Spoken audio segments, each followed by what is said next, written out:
Hello friends, तो कैसे हैं आप सब। मैं अंकिता गुप्ता फिर से लेके आई हूँ आपकी अपनी क्लास गुरुकुल टेक्नो क्लासेस, एक कदम लक्ष्य की ओर। जैसे कि आपकी लास्ट क्लास खत्म हुई थी आपकी भाषा और बोलियों पर, आपकी जो अब नेक्स्ट क्लास जो आपको आज मैं पढ़ाने वाली हूँ वो है बोलियों का क्षेत्र। क्या है? बोलियों का क्षेत्र। इसमें जो पहली आपकी भाषा है कौन सी है? आपकी खड़ी बोली। कौन सी है आपकी? खड़ी बोली।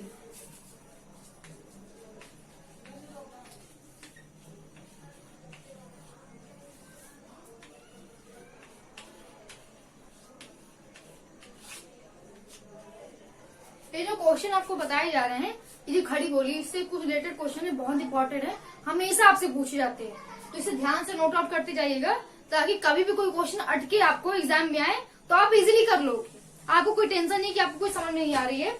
जैसे कि हमारी जो बोली है उनकी भी उपबोलियां होती हैं। क्या होती हैं? उपबोलियां होती हैं। वो भी आपको इसमें क्लास में समझ में आएगी। तो हमारी जो पहले आपकी बोली है कौन सी है? खड़ी बोली। इसकी ये कहाँ से विकसित हुई है? आपकी जो उत्तरी साइड से अपभ्रंश है, उत्तरी शोर से अपभ्रंश, उससे विकसित हुई। तो पहले पॉइंट लिख लीजिए, आपकी जो खड़ी बोली आपकी विकसित हुई है उत्तरी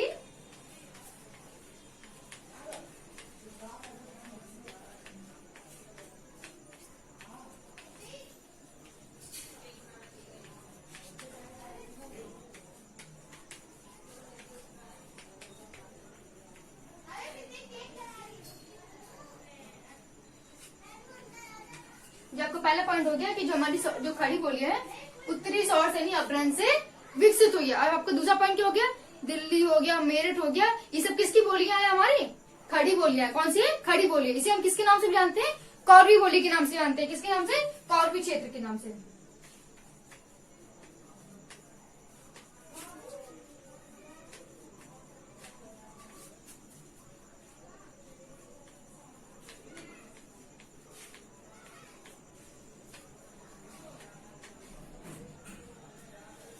जो हमारी कौन कौन सी है?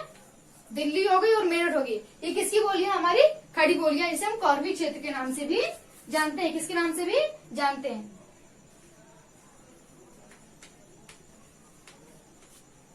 आपका तीसरा पॉइंट क्या हो गया? पहला हो गया उत्तरी शोर से अपभ्रंश। आपकी खड़ी बोली उत्तरी शोर से अपभ्रंश विकसित है। और दिल्ली और मेरठ है आपकी, वो किसकी बोलियां हैं? हमारी खड़ी बोली की बोलियां। संस्कृत निष्ठ मानक खड़ी बोली आपकी कौन सी है? जो कि अनुच्छेद 343 के अनुसार उसे राजभाषा हिंदी का अधिकार प्राप्त हुआ। कब हुआ? देखिए, संस्कृत निष्ठ मानक हिंदी को, ये पॉइंट मैं आपको 2-3 बार पहले बता चुकी हूँ क्योंकि इम्पोर्टेंट आप नोट कर लीजिएगा। अनुच्छेद 343 के द्वारा राजभाषा का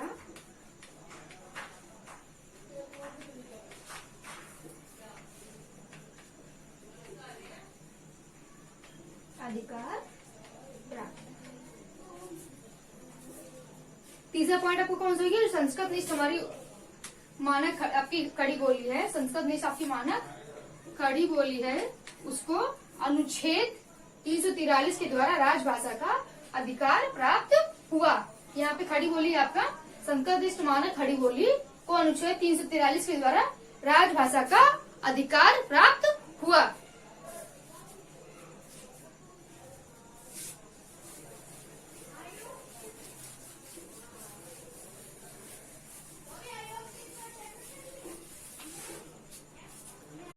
तो दोस्तों आपका चौथा पॉइंट हो गया जो हमारी मेरठ है।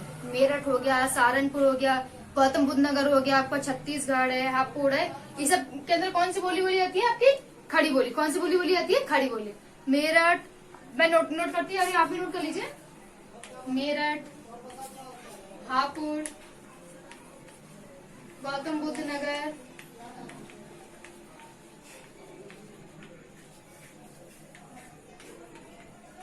सहारनपुर,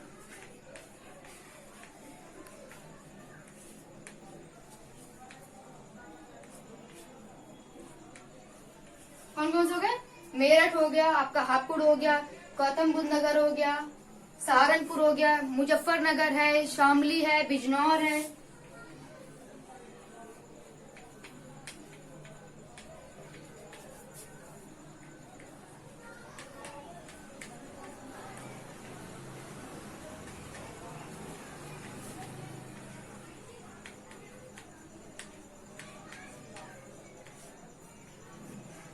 इन सभी जगहों पे क्या है आपकी खड़ी बोली बोली जाती है। कौन कौन सी होगी आपकी? मेरठ, हापुड़, गौतम बुद्ध नगर, सहारनपुर, मुजफ्फरनगर, शामली, बिजनौर। इसके अलावा भी आपका रामपुर हो गया, रामपुर रह गया है, और भी बुलंदशहर रह गया है। इन सब जगहों पे कौन सी बोली जाती है? आपको भी लिख देती हूँ, रामपुर और बुलंदशहर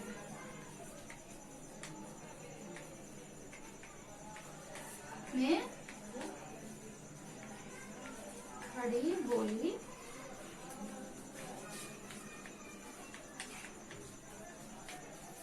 बोलती है।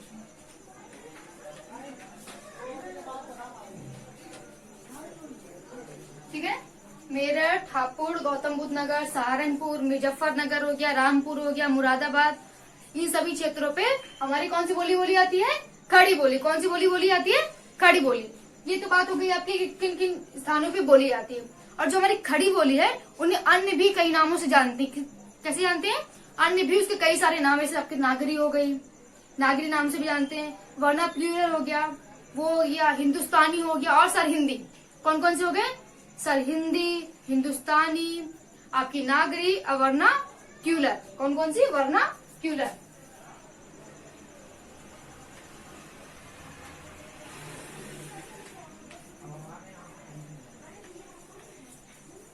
कौन कौन सी है? वर्नाक्यूलर, नागरी, हिंदुस्तानी और सरहिंदी। ये आपके 4 पॉइंट। कभी कभी ये भी पूछ सकते हैं कि आपकी खड़ी बोली को अन्य किस नाम से जानते हैं, तो आप ये बता सकते हैं। ये नागरी आपका नागरी है, वर्नाक्यूलर है, आपकी सरहिंदी हो गई और हिंदुस्तानी हो गई। इन नामों से भी आपकी खड़ी बोली को जाना जाता है। ठीक है, इतना समझ में आ रहा है? प्लीज नोट करते जाइएगा, कोई भी पॉइंट छूटना नहीं चाहिए आपका।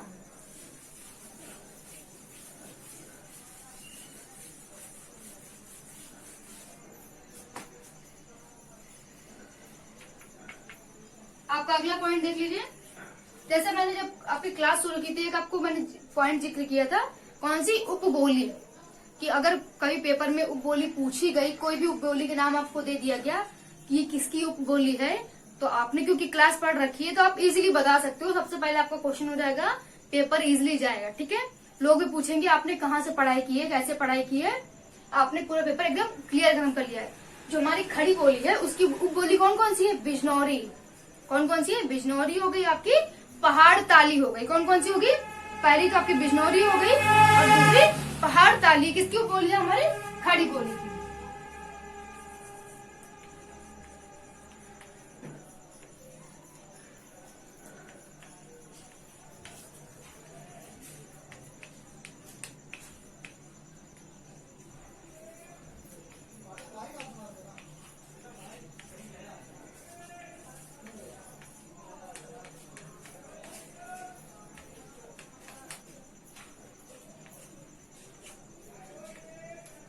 तो पहाड़ ताली हो गई एक आपकी, एक हो गई बिजनौरी।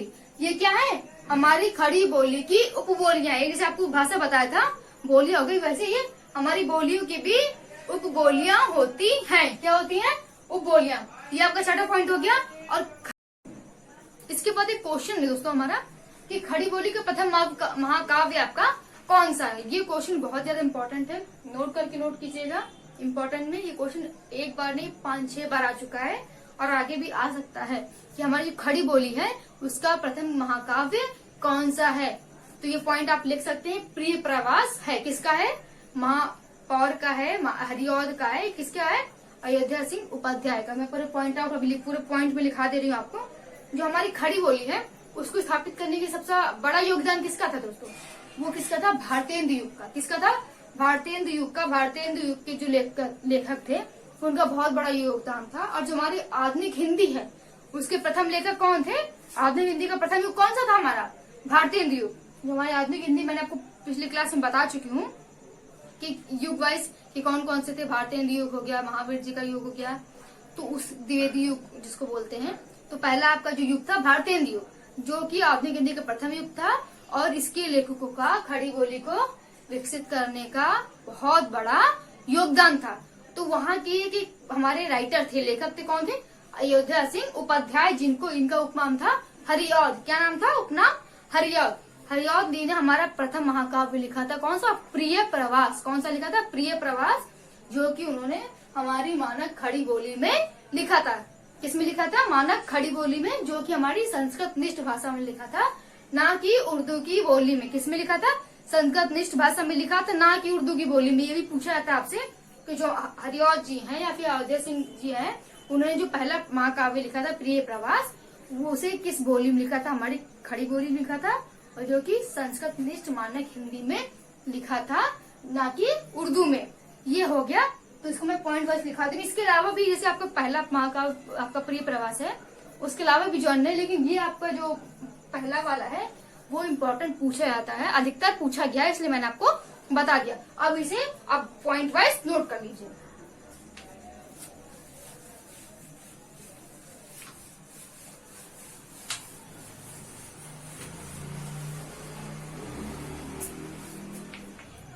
तो ये आपका चौथा पॉइंट है कि खड़ी बोली को स्थापित करने में सबसे बड़ा योगदान किसका था?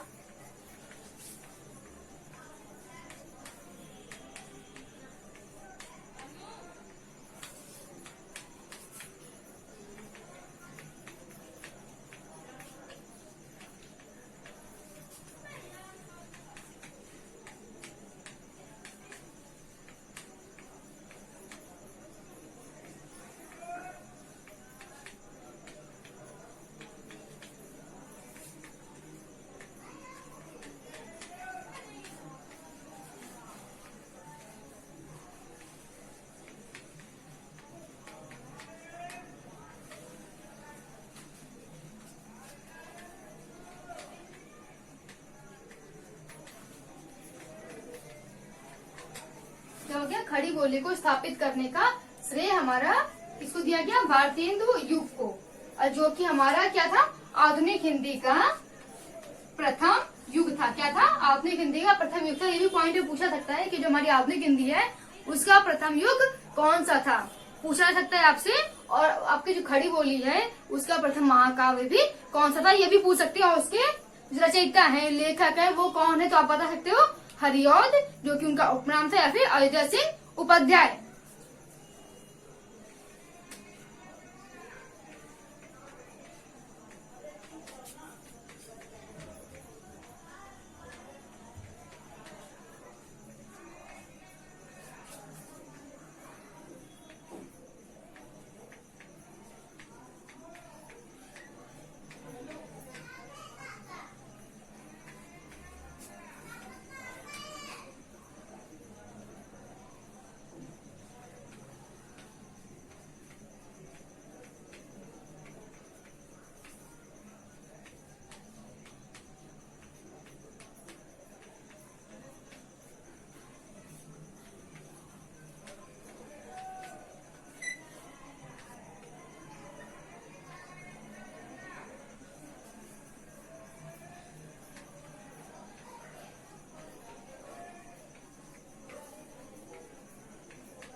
जो आपको मैंने दूसरा पॉइंट लिखाया था कि अयोध्या सिंह उपाध्याय थे, उनका उपनाम क्या आपको बताया गया? हरिऔध बताया गया है।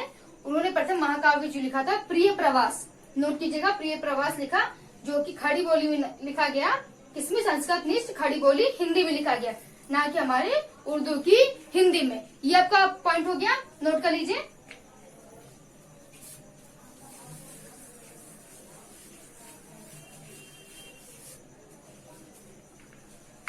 आपका जो अगला पॉइंट है कि इस युग के जो क्या बोलते हैं लेखक थे जिनका बहुत ज्यादा श्रेय था, तो लल्लू लाल हो गए, सदल हो गए, इंसाअल्लाह खां हो गए, सदा सुखलाल हो गए, मुंशी जी हो गए।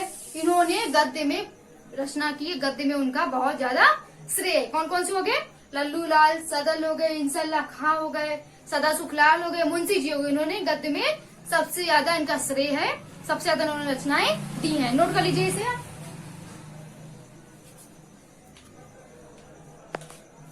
नोट एक एक पॉइंट नोट करते जाइएगा, कोई पॉइंट प्लीज छोड़िएगा नहीं।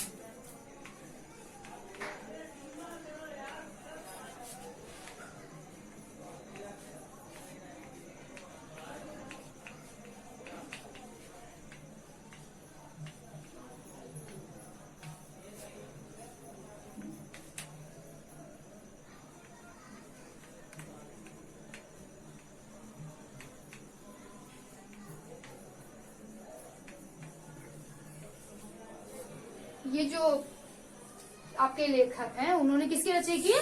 काव्य, जो आपका गद्य है, गद्य पोर्शन में सबसे ज्यादा उनका श्रेय रहा है। तो पॉइंट नोट करते रहिएगा।